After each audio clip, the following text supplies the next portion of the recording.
കടന്നു വന്ന എല്ലാവർക്കും ഒരിക്കൽ കൂടി വന്ദനം. വീണ്ടും നമ്മൾ വേദപുസ്തകത്തിലെ ഓരോ പുസ്തകങ്ങളുടെ ഔട്ട്ലൈൻ പഠിക്കാൻ വേണ്ടിയിട്ട് ഉള്ള ആ സംരംഭത്തിൽ ഈ 9ാം പുസ്തകമായ ശൗമേലിന്റെ 1ാം പുസ്തകമാണെന്ന് പ്രതിപാദിക്കാനായിട്ട് താല്പര്യപ്പെടുന്നത്. അതിനുതകുന്ന ബൈബിൾ പ്രോജക്റ്റുകാരുടെ വളരെ നന്നായിട്ട് ആർട്ടിക്കുലേറ്റ് ചെയ്യുന്ന വീഡിയോ ഇതിന്റെ പിന്നാലെ നമ്മൾ കാണാൻ പോകുന്നുണ്ട്.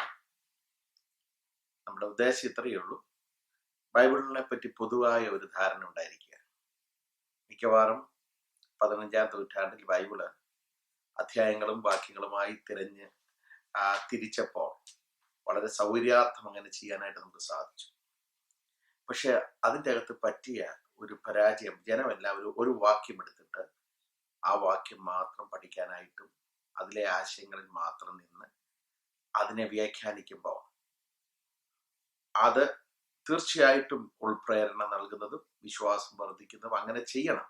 എന്നാൽ ബൈബിളിനെ കുറിച്ചൊരു ധാരണ വരണമെങ്കിൽ ആ പാരഗ്രാഫിൽ മുമ്പിലും പിറകിലും പറയുന്ന കാര്യങ്ങൾ എന്താ, ആ പാരഫ്രൈസ് ചെയ്ത് പഠിച്ചില്ലെങ്കിൽ ആ കാര്യം എന്താണെന്ന് മനസ്സിലാക്കാനായിട്ട് ബുദ്ധിമുട്ടുണ്ടാകും.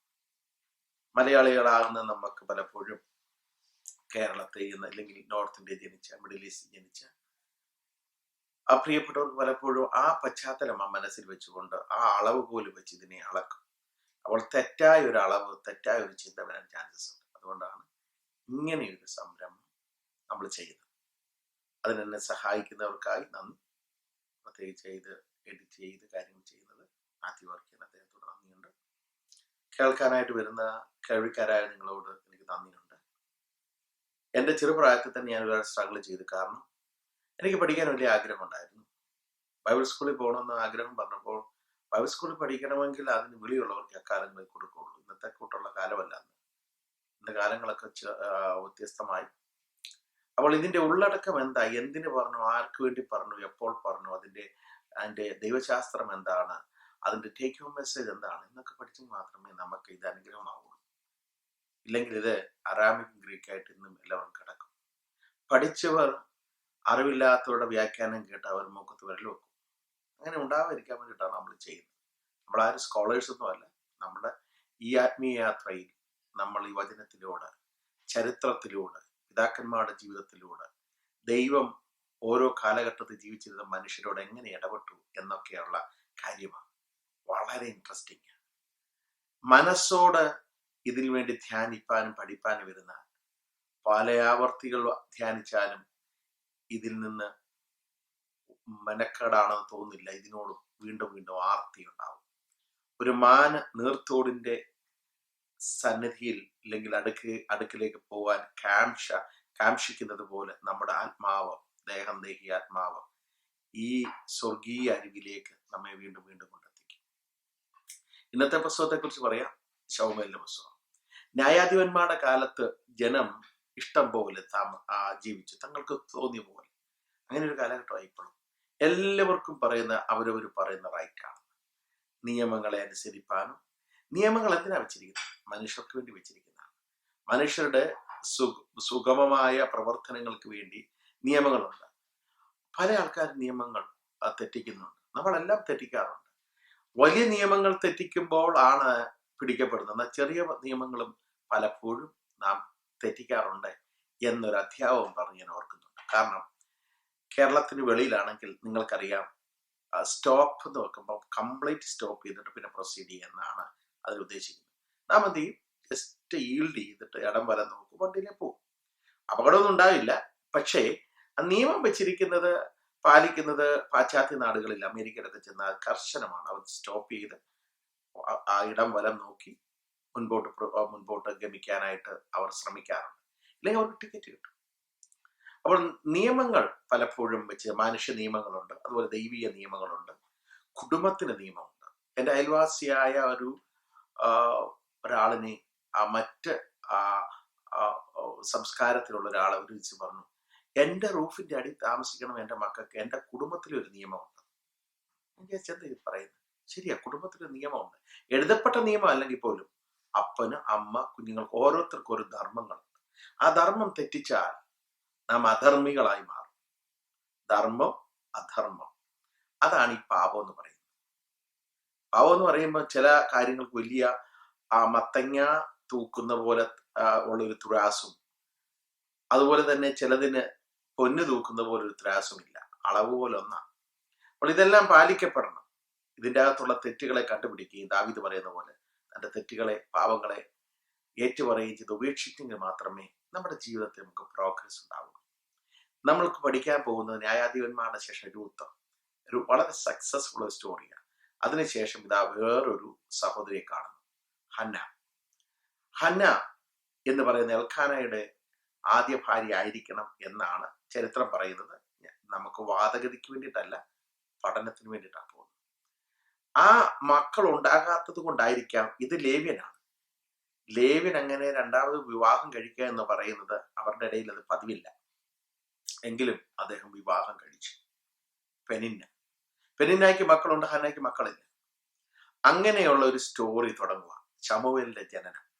ഇസ്രായേൽ ചരിത്രത്തിലേക്ക് വീണ്ടും ദൈവം തൻ്റെ കരങ്ങൾ നീട്ടി അവരെ മിശിഹ വന്ന് പിറക്കുവാൻ തക്കവണ്ണം, ഒരുക്കുവാൻ തക്കവണ്ണം ഇസ്രായേലിനെ പലപ്പോഴും ദൈവം ശുദ്ധീകരിച്ചെടുക്കുന്ന ഒരു പ്രോസസ് കൂടെയാണ് ഈ പുസ്തകം. അവിടെ ശമൂവേൽ എന്ന് പറയുന്ന ഒരു പതിലിന് വേണ്ടി കരയുന്നു.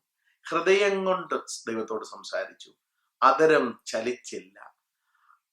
അതുപോലെ തന്നെ സെറ്റപ്പാർട്ട്, ഒരു കുഞ്ഞിനെ കിട്ടിക്കഴിഞ്ഞാൽ എന്താണ് ചെയ്യുന്നതെന്ന് ചോദിച്ചു കഴിഞ്ഞാൽ അതിനെ എഡിഫൈ ചെയ്യാമെന്ന് ഉള്ള വൗ എടുക്കുന്നു. എഡിഫൈ ചെയ്യാന്ന് പറഞ്ഞാൽ ക്രമീകരിക്കുക എന്നുള്ളത്. അങ്ങനെ ക്രമീകരിച്ചാൽ അതിനെ സാന്റിഫൈ ചെയ്യാം, ശുദ്ധീകരിക്കാം, പൗത്രീകരിക്കാം, സെക്രട്ടാക്കി അവന് മാറ്റാം. അവന്റെ തലയിൽ ശൗരക്കത്തി തൊടാതെ കൊണ്ട് യഹോവയ്ക്ക് ഒരു വ്രതം അനുഷ്ഠിക്കുന്നവനായി മാറ്റാം. ഇങ്ങനെ ഒരു മാതാവിന്റെ കരച്ചിൽ, അത് ഒരുപാട് മെസ്സേജുകൾ കേട്ടിട്ടുണ്ട്. അവിടെ നിന്നും മുൻപോട്ട് പോകുമ്പോൾ അക്കാലത്തുണ്ടായിരുന്ന പുരോഹിതൻ, മഹാപുരോഹിതനാണെന്ന് ഓർത്തോണം, താൻ വളരെ വൃദ്ധനും തൻ്റെ ഓഫീസ് സിസ്റ്റമാറ്റിക് ആയിട്ട് കൊണ്ടുപോകാൻ കഴിയാത്ത ഒരു വ്യക്തിയായിട്ടാണ് നമുക്ക് മനസ്സിലാകുന്നത്. നമുക്കാരെയും വിമർശിപ്പാൻ ദൈവം അധികാരം തന്നിട്ടില്ല. എങ്കിലും പുസ്തകത്തിൽ കാണുന്നു സൂലിച്ചവനായി, കണ്ണു കാണാൻ വയ്യാത്തവനായി, കാലഘട്ടത്തിൽ ദർശനവും വെളിപ്പാടും ഒന്നും ഇല്ലാത്തൊരു കാലം. ഒരു മനുഷ്യന്റെ ജീവിതത്തിൽ ദർശനമില്ലെങ്കിൽ പിന്നെ അവന്റെ ജീവിതം എന്താ? തിന്നുക, കുടിക്കുക, നാളെ മരിച്ചു പോകുമല്ലോ.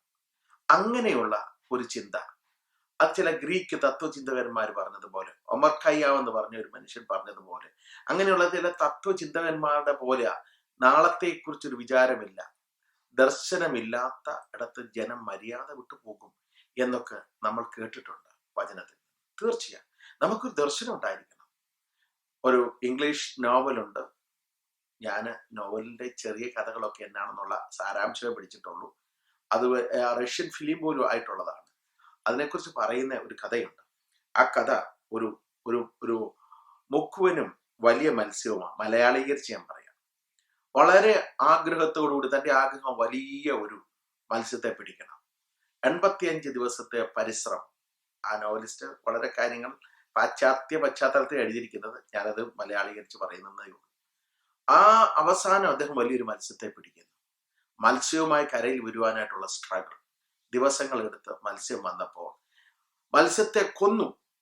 പക്ഷെ അതിനെ വലിച്ചുകൊണ്ട് വന്നപ്പോൾ മറ്റ് സ്രാവുകളെ കൊന്ന് ഇതിന്റെ മാംസഭാഗങ്ങളെല്ലാം തിന്നെ ഒടുവിൽ തളർന്നവനായി ക്ഷീണിച്ചവനായി കരയ്ക്ക് വന്ന് ഒരു വള്ളത്തെ ആ ചൂണ്ടയോടുകൂടി കെട്ടിയിട്ടിരുന്ന ആ മനുഷ്യൻ കരക്കടുപ്പിച്ചപ്പോൾ വള്ളത്തേൽ ഒരു വലിയ അസ്ഥികൂടം മാത്രമേ ശേഷിച്ചിട്ടുള്ളൂ. അതിനെക്കുറിച്ച് അനേകർ കമന്റ് ചെയ്തിട്ടുണ്ട്. A man is not a made for defeat. മനുഷ്യൻ തോൽക്കാൻ വേണ്ടി ജനിച്ചവനല്ല, ജയിക്കാനായി ജയിച്ചവൻ. നമ്മൾ കേട്ടിട്ടില്ലേ? അതുപോലെ തന്നെ ഓരോരുത്തർ കമന്റ് എഴുതിയിരിക്കുന്നത് ഞാൻ ഇങ്ങനെ നോക്കി. A man does not depend on luck. അവൻ ഭാഗ്യത്തിന് അടിമയല്ല. അവൻ ഒരു ഒരു പുരുഷത്വം കാണിക്കുന്നത്. ഇതെല്ലാമാണ് അവർ പറയുന്നത്. അവൻ അല്ലെങ്കിൽ a man bear pain and hardship without complaint. അവൻ കംപ്ലൈന്റ് ഇല്ലാതെ അവൻ അത്ര ഹാർഡ്ഷിപ്പും പെയിനും എല്ലാം സഹിച്ചു കൊണ്ടുവന്ന് പ്രയോജനമല്ല. അത് മലയാളികളെ നമ്മൾ പറയും, ഒരു മനുഷ്യൻ a man does not boast. ഒരുത്തനും പൊങ്ങാനൊന്നുമില്ല, ഇത്രയൊക്കെ ഉള്ളൂ. എന്തോക്കെ അടങ്ങാത്ത ആവേശം, ആ തൃഷ്ണ, ആ ത്രായ്വ് എന്തിനു വേണ്ടിയിട്ടാണ്? അവസാനം ശൂന്യം, വട്ടപൂജ്യം. അങ്ങനെ പോകുന്ന മനുഷ്യർ, അങ്ങനെയുള്ള നോവലുകൾ, അങ്ങനെയുള്ള ലോകമാണ് നമ്മുടെ മുമ്പിലെന്ന് ആ എഴുത്തുകാരൻ എഴുതി വെച്ചിട്ടുണ്ട്. അതുപോലെ തന്നെ പല കമന്റ് നോക്കുമ്പോൾ പലരുടെ ചിന്തകൾ വ്യത്യസ്തമാണ്. എന്നാൽ ഇവിടെ നോക്കിക്കേ, ശമൂവേലിന്റെ പുസ്തകം നോക്കുമ്പോൾ ശമൂവേലിന്റെ മക്കൾ വരുമ്പോഴും ഒരു പരാജയം സംഭവിച്ചു എന്ന് നമുക്ക് തോന്നും. ഇസ്രയേലിലെ ആദ്യ രാജാവായ ശൗല് ദൈവത്തിന്റെ നിയോഗപ്രകാരം, ദൈവീയ ആലോചന പ്രകാരം ജനത്തെ ഭരിക്കുവാൻ വേണ്ടി തെരഞ്ഞെടുക്കപ്പെട്ടു. ദൈവം രാജാവായിരിക്കാമെന്ന് ഇസ്രായേലിനോട് പറഞ്ഞു, വേണ്ട, ഞങ്ങൾക്ക് ദൈവം ഒന്ന് രാജാവാണ്, ഞങ്ങൾക്ക് സാധാരണ ജനങ്ങൾക്കുള്ള പോലെ വേണം. അപ്പൊ ദൈവത്തിന്റെ പ്രൊവിഷൻ വേണ്ടാത്ത സ്വന്തം പരിശ്രമത്തിൽ, സ്വന്തം കഴിവിൽ ആശ്രയിക്കുന്ന സ്വന്തം ജനം, അവരങ്ങനെ വിട്ടു ദൈവം. അദ്ദേഹം പരാജയപ്പെട്ട ഒരു പരാജയമാണ്. ഒരു 10-40 വർഷം ഭരിച്ചിട്ട് 2 പ്രാവശ്യം ദൈവാലോചന, അല്ലെങ്കിൽ 2 വർഷം ദൈവത്തിന്റെ ഹിതത്തിനും 38 വർഷം ദൈവത്തിന്റെ ആലോചനയ്ക്ക് അല്ലെന്നൊക്കെ പറഞ്ഞാൽ എന്താ? പിന്നെ ദാവീദ് വരുന്നു. ഇങ്ങനെയെല്ലാം ശൗലിന്റെ ജീവിതം, ശുശ്രൂഷ, ഫിലിസ്ത്യരുടെ മേലുള്ള ജയം, പെട്ടകം പിടിക്കപ്പെടുന്നതും പെട്ടകം മടക്കി കൊണ്ടുവരുന്നതും, ഇങ്ങനെ അനേക ചരിത്ര സംഭവങ്ങൾ, ചരിത്രം സൃഷ്ടിക്കുന്നുണ്ട്, തരംഗങ്ങൾ സൃഷ്ടിക്കുന്നുണ്ട്. സ്നേഹിത, ഒരു കാര്യം മാത്രം പറയട്ടെ, നമ്മെക്കുറിച്ചുള്ള ദൈവത്തിന്റെ പരമ ലക്ഷ്യം എന്താ? നമുക്ക് തന്നിരിക്കുന്ന സമയപരിധിയിൽ ചില കാര്യങ്ങൾ കൃത്യനിഷ്ഠതയോടെ ചെയ്യുവാൻ ദൈവം നമ്മെക്കുറിച്ച് ആഗ്രഹിക്കുന്നുണ്ട്. അത് കംപ്ലീറ്റ് ചെയ്താൽ നമ്മൾ ധന്യരാണ്. അല്ലെങ്കിൽ ജീവിതം ഒരു പരാജയമാണെന്ന് ദൈവിക ചിന്തയുള്ള ഒരു മനുഷ്യൻ പറഞ്ഞേ മതിയാവും, പരാജയം സംബന്ധിച്ചേ മതിയാവും. എന്നാൽ പരാജയത്തെ വിജയമാക്കി കൊടുക്കുന്ന ഒരു ദൈവമുണ്ട്. പരാജയത്തെ പരാജയമെന്ന് കണ്ടേറ്റ് പറഞ്ഞാൽ അത് മനസ്സിലാക്കണം. അത് മനസ്സിലാക്കിയില്ലെങ്കിൽ വട്ടപൂജ്യമാണ്. അനേക ശക്തന്മാരെ കണ്ടിട്ടുണ്ട് എൻ്റെ ചെറുപ്രായത്തിൽ. അവരുടെ ചരിത്രം വായിക്കാനുള്ള താല്പര്യം കണ്ടിട്ടുണ്ട്. അവസാനം നമുക്കൊരു എത്തും പിടിയില്ലാത്ത ഒരു പര്യവസാനമാണ്. നല്ല തുടക്കം നല്ലതാണെങ്കിൽ നല്ല ഒടുക്കവും നന്നായിരിക്കണം. ഇവിടെ നോക്കിയാൽ പെട്ടകം പിടിക്കപ്പെടുന്നു, പെട്ടകം മടക്കി കൊണ്ടുവരുന്നു, രാജാവിന് വേണ്ടിയുള്ള ജനങ്ങളുടെ അപേക്ഷ, ശൗലിന്റെ രാഷ്ട്രീയ ജീവിതം, ഫിലിസ്ത്യർക്കെതിരായ യുദ്ധം, ശൗൽ തള്ളപ്പെടുന്നു, ദാവീദ് അഭിഷേകം ചെയ്യുന്നു, ശൗലിന്റെ കൊട്ടാരത്തിൽ, ദാവീദ് പ്രവാസത്തിലേക്ക് പോകുന്നു, ശൗലിന്റെ മരണം. ഇതൊക്കെ നോക്കുമ്പോൾ വിജയാഭിജയങ്ങളുടെ ഒരു വേലിയേറ്റവും വേലിയിറക്കവും. അതാണോ ജീവിതം? അതാണോ? അതിനു വേണ്ടിയിട്ടാണോ നാം പിറന്നത്? അതിനു വേണ്ടിയിട്ടാണോ നമ്മുടെ ഓട്ടം? വളരെ നന്നായിരിക്കുന്നുണ്ട്. അനേക ആൾക്കാരുടെ മരിക്കുന്നു. നമുക്കറിയാം, ഇതിനൊന്നും ഒരു ആൻസർ കൊടുക്കാൻ കഴിയില്ല. ശമൂവേലിന്റെ പുസ്തകത്തിൽ, രാജാക്കന്മാരുടെ പുസ്തകത്തിൽ. പണ്ടൊരു കത്തോലിക്ക സ്നേഹിതനോട് സുവിശേഷം പറഞ്ഞപ്പോൾ അദ്ദേഹം വായിക്കാൻ ഇഷ്ടപ്പെടാത്ത പുസ്തകം ശമൂവേൽ 1 ശമൂവേൽ 2 ശമൂവേൽ 1 രാജാക്കന്മാരുടെ 2 രാജാക്കന്മാരുടെ. ഞാൻ ചോദിച്ചു, എന്താ അതിന് കാരണം?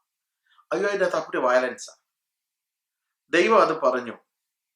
പക്ഷെ ആ മനുഷ്യൻ ആ സംഭവങ്ങളെ മാത്രമേ വിലയിരുത്തുന്നുള്ളൂ. ഇതെന്തുകൊണ്ടുണ്ടായി? ദൈവത്തിൽ നിന്ന് അനുസരണക്കേട് കാണിക്കുമ്പോൾ, ദൈവത്തെ അനുസരിക്കാൻ കഴിയാതെ സ്വന്തം ഇഷ്ടപ്രകാരം പോകുമ്പോൾ ഉണ്ടാകുന്ന ഔട്ട്കം, ഉണ്ടാകുന്ന അനുഭവങ്ങളെയാണ് ഇത് വെളിച്ചത്തിലേക്ക് കൊണ്ടുവരുന്നത്. ദൈവം രാജാവായിട്ടുള്ള ജനം, യഹോവ ദൈവമായിരിക്കുന്ന ജനം ഭാഗ്യമുള്ളത്. അതാരും മനസ്സിലാക്കുന്നില്ല. എൻ്റെ സ്നേഹിതരെ, നന്നായിട്ട് ഇത് ആർട്ടിക്കുലേറ്റ് ചെയ്തിട്ടുണ്ട്. ഇതൊന്ന് നോക്കണം എന്താണെന്നുള്ളത്.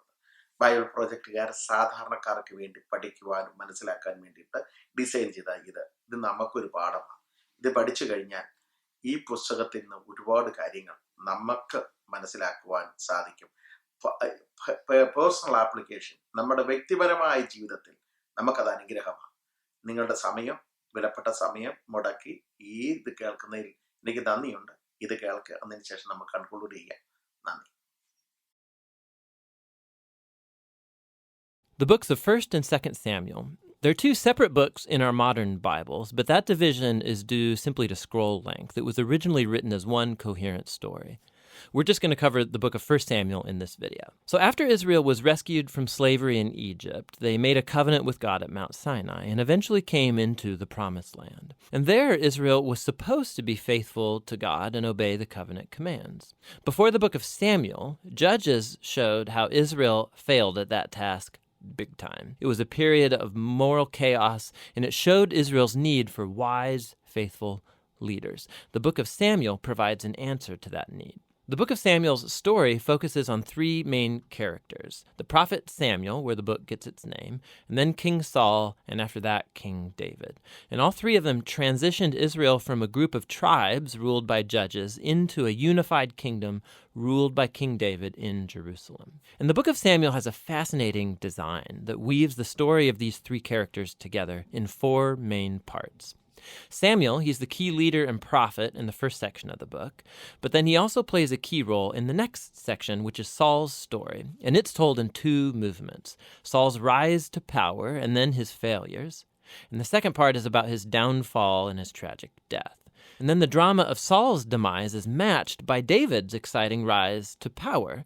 And then David's story is told in two movements. First, he rides the wave of his success, followed by his own tragic failure and the slow self-destruction of his family and then his kingdom. The book concludes with an epilogue that reflects back over the whole story. So let's dive in and see how this all unfolds. Part 1 picks up from the chaos of the book of Judges, and we're introduced to a touching story about a woman named Hannah. And she's grieved because she has never been able to have children. And by God's grace, she finally has a son named Samuel. And in joy, she sings this amazing poem in chapter 2. And the poem is all about how God opposes the proud and exalts the humble, about how despite tragedies and human evil, God is working out his purposes in history. And also it's about how God will one day raise up an anointed king for his people. Now, Hannah's poem has been placed here at the beginning of the book to introduce these key themes that we're going to see throughout the whole story, like the next one. Samuel grows up and becomes a great prophet and leader for the people of Israel, at the same time that the Philistines rise to power as Israel's arch nemesis. And in this crucial battle, the Israelites get arrogant, and instead of praying and asking God for help, they trot out the Ark of the Covenant as this kind of magic trophy that will automatically grant them victory in battle. And so because of their arrogant presumption, God allows Israel to lose the battle and the ark is stolen. So the Philistines, they take the ark and they place it in the temple of their god, Dagon. And then the God of Israel defeats the Philistines and the god Dagon without an army by sending plagues on the people.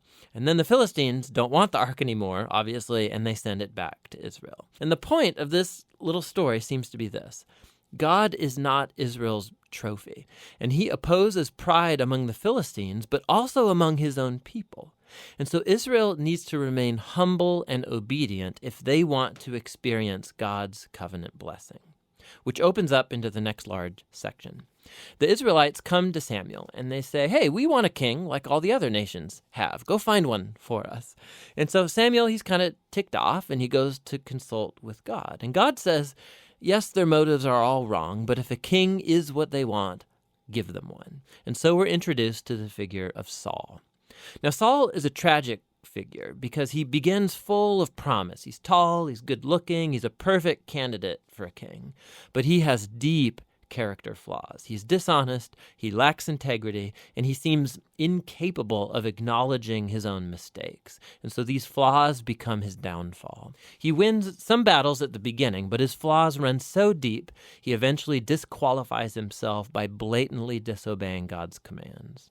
And so the aging Samuel confronts Saul and Israel. He had warned the people that they would only benefit from a king who's humble and faithful to God. Otherwise, the kings of Israel will bring ruin. So he informs Saul that God is going to raise up a new king to replace him. And so Saul's downfall begins, as God at the same time is working behind the scenes to raise up that new king. It's an insignificant shepherd boy named David. He's the least likely candidate to be king, but the famous story of David and Goliath shows that God's choice of David is not based on his family status, but simply on his radical and humble trust in the God of Israel. And so this story embodies all of the themes of Hannah's poem. Proud Saul and Goliath are brought low, while humble David is exalted. From here, we watch Saul slowly descend into madness, while David rises to power. So David starts working for Saul as a general, and he's winning all of the battles, and he's also winning all of the fame. And so Saul gets jealous, and he starts chasing David around, hunting him, trying to kill him. David's done nothing wrong, and so David simply runs and waits in the wilderness. And here we see David's true character. He has multiple opportunities to kill Saul, but he doesn't. He simply trusts that despite Saul's evil, God will raise up a king for his people. What's interesting, too, is that many of the poems of David that you find in the book of Psalms are linked to this very period of his life, and they all express the same attitude of trust. And so this section of the book ends with Saul coming to a grisly death after losing a battle with the Philistines. 1 Samuel tells some of the most intricate, well-told stories you find anywhere in the Bible, and the characters Saul and David, they're portrayed very realistically. And the author's putting them forward as character studies so that you can find yourself in them. So in Saul's story, we see a warning. It's crucial that we reflect on our own character flaws and how they harm us and other people. And with God's help, we need to humble ourselves and deal with our dark side so that Saul's story doesn't become ours. David, on the other hand, is presented as an example of patience and trust in God's timing in our lives. And so he's running in the wilderness, being chased by Saul. David had every reason to think that God had abandoned him, but that's not what he thinks. And so David's story encourages us to trust that despite human evil, God is working out his purposes to oppose the proud and to exalt the humble. And that's what 1 Samuel is all about. ഒന്ന് ശമൂവേലിന്റെ പുസ്തകത്തിലെ തുടക്കം എവിടെയായിരുന്നു? ഒരമ്മയുടെ കരച്ചില്, ഒരു ബാലൻ ജനിക്കുന്നു, അവൻ യഹോവയ്ക്ക് നസീർ വ്രതം ചെയ്യുന്നു, ശമൂവേലാകുന്നു. ശമൂവേൽ ജനത്തെ ഭരിക്കുന്ന നല്ലൊരു ന്യായാധിപൻ, നല്ലൊരു പുരോഹിത ശുശ്രൂഷ ചെയ്യുവാനും ഉത്തമനായ അദ്ദേഹത്തിന്റെ പൗരോഹിത്യ ശുശ്രൂഷ മാത്രം അനുവദിച്ച് അദ്ദേഹത്തിന്റെ രാജഭരണം അല്ലെങ്കിൽ ന്യായാധിപൻ എന്നുള്ള ഭരണം അത് മറ്റൊരാളിലേക്ക് മാറ്റി, ശൗലിലേക്ക് മാറ്റി. അങ്ങനെ ജനം വിചാരിച്ചു ഇനിയൊക്കെ ഓക്കെ ആവും. അങ്ങനെയാണല്ലോ അവർ ചിന്തിച്ചത്, അങ്ങനെയാണല്ലോ ദൈവത്തോട് പറഞ്ഞത്. ദൈവത്തിന് ഇഷ്ടമില്ലാത്ത ആ കാര്യം അവർക്ക് വേണം. ഒരു പെർഫെക്റ്റ് വില്യം പ്രകാരമല്ല, ഒരു പെർമസീവ് വില്യം പ്രകാരം അവർ എഗ്രി ചെയ്തു. അവസാനം എന്താ സംഭവിച്ചത്? ഈ പുസ്തകം അവസാനിപ്പിക്കുമ്പോൾ അതിൻ്റെ അകത്തെ വേർഡുകൾ വളരെ ഹൃദയത്തെ തട്ടുന്ന കാര്യമാണ്. കാരണം ഇങ്ങനെയാണ് അതിൻ്റെ അവസാന അധ്യായത്തിൽ 1:31 7 മുതലുള്ള വാക്യങ്ങളിൽ കാണുന്നത്. ഇസ്രയേൽ ഓടിപ്പോയി, ശൗലും പുത്രന്മാരും മരിച്ചു എന്ന് താഴ്വരയുടെ അപ്പുറത്തും യോർദാൻ അക്കരെയുള്ള ഇസ്രയേലിയർ കണ്ടപ്പോൾ അവർ പട്ടണങ്ങളെ വെടിഞ്ഞോടിപ്പോവുകയും ഫെലിസ്ത്യർ വന്ന് അവിടെ പാർക്കുകയും ചെയ്തു. അവിടെ രാജ്യം നഷ്ടപ്പെടുന്നു, ശത്രു വന്ന് അവിടെ രാജ്യം ആക്രമിക്കുന്നു, അവിടെ താമസിക്കുന്നു. പരാജയപ്പെട്ടിട്ട് അവർ അടിമത്തത്തിലേക്ക് പോകുന്നതായി കാണുവാനായിട്ട് സാധിക്കുന്നുണ്ട്.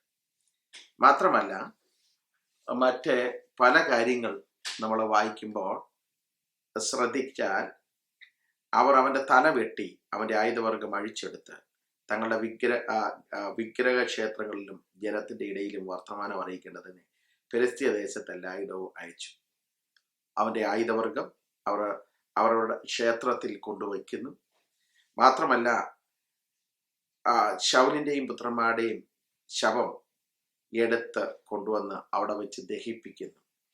അവിടെ അസ്ഥികളെ അവർ എടുത്ത് യാവേശിലെ പിച്ചല് വൃക്ഷത്തിന്റെ ചൂട്ടിൽ കുഴിച്ചിട്ടു 7 ദിവസം ഉപവസിച്ചു.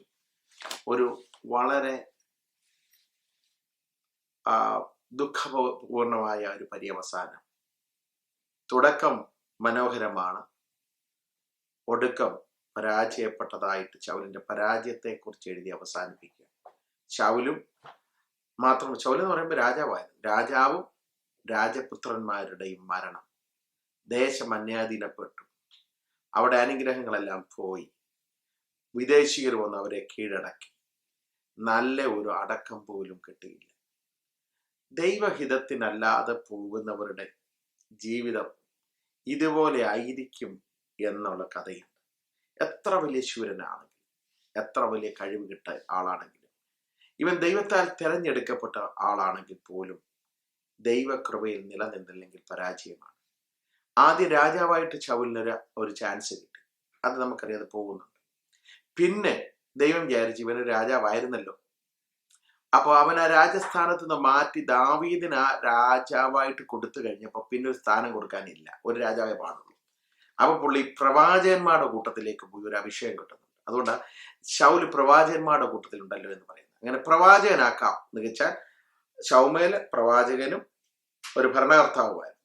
അപ്പൊ ഭരണകർത്താവ് എന്നുള്ളത് പോയി കഴിഞ്ഞു പ്രവാചകന്മാരുടെ കൂട്ടത്തിലാക്കാൻ ദൈവം നോക്കി. അങ്ങനെ ശൗലിന്റെ മേലും പ്രവാചകന്മാരുടെ ആത്മാവിനെ വന്നു. ആ ദുരാത്മാവ് എന്ന് വെച്ചാൽ വൈരാഗ്യത്തിന്റെ മറ്റുള്ള സ്പിരിറ്റ് എല്ലാം മാറി. എന്നാൽ അദ്ദേഹത്തിന് ഒരു പ്രവാചകനായിട്ട് അങ്ങ് തുടർന്നാൽ മതിയായിരുന്നു. ഇങ്ങനെ ഒരു അവസ്ഥ വരില്ലായിരുന്നു. അപ്പൊ രാജാവായിട്ട് കൊടുത്ത് തട്ടിക്കളഞ്ഞു, പ്രവാചകന്റെ അഭിഷേകം വീണു, അത് തട്ടിക്കളഞ്ഞു, കുടുംബം മൊത്തം ഛിന്ന ഭിന്നമായി മാറുന്നു. ഇത് വലിയ പഠിക്കുവാൻ വേണ്ടി, നമുക്കൊക്കെ പഠിക്കുവാൻ വേണ്ടി ഒരു നല്ല ലെസൺ ഈ പുസ്തകത്തിൽ നിന്ന് കിട്ടുന്നുണ്ട്. ദൈവത്തെ ഭയപ്പെടുന്നവന് മാത്രമേ നിലനിൽപ്പുള്ളൂ. നല്ല തുടക്കവും നല്ല ഒടുക്കവും തുടങ്ങാം. നല്ല തുടക്കം ഒരവസാനം ഒരു നല്ല ഒടുക്കമല്ലെങ്കിൽ ജീവിതത്തിലെല്ലാം പരാജയപ്പെട്ടു പോകും. വളരെ ശൂരനായി വളരെ കാര്യങ്ങളൊക്കെ ചെയ്തെങ്കിലും ദാവീദിനെ അല്ലെങ്കിൽ ശൗലിനെ ഒരു നല്ല രാജാവായിട്ട് അംഗീകരിച്ച് പ്രസംഗിക്കുന്നതൊന്നും ഞാൻ കേട്ടിട്ടില്ല. അദ്ദേഹം ചെയ്തതിനെ കുറിച്ച് പുകഴ്ത്തുന്നില്ല. ഒരുപാട് നല്ല കാര്യങ്ങൾ ചെയ്ത് കാണുമായിരിക്കാം, പക്ഷെ അദ്ദേഹത്തിന്റെ അനുഭവത്തിലും അദ്ദേഹത്തിന്റെ മക്കളുമെല്ലാം ഒരു പരാജയപ്പെട്ട ലിസ്റ്റിലേക്ക് പോകുന്നതായി കാണുന്നു. എല്ലാ തരത്തിലും അധർമ്മത്തിലേക്ക് താൻ വഴുതി വീണുപോയി.